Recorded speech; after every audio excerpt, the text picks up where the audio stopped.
You will never see an Igbo woman maltreating her house help or a child. You will never see an Igbo woman respecting her pastor in the church or her boss in the office more than any other man. You will never see an Igbo woman disrespecting her husband. You will never see an Igbo woman doing prostitution or committing adultery. You will never see an Igbo woman talking against polygamy. You will never see an Igbo woman rubbishing the Igbo culture. You will never see an Igbo woman being a man-hating feminist. Do you know why you will never see all these things? Because Igbo men are the worst. Igbo men are dictators. Igbo men are wicked. Igbo men do not allow Igbo women to even talk.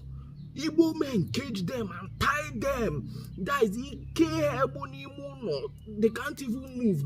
Nobody can see Igbo women online because of Igbo men.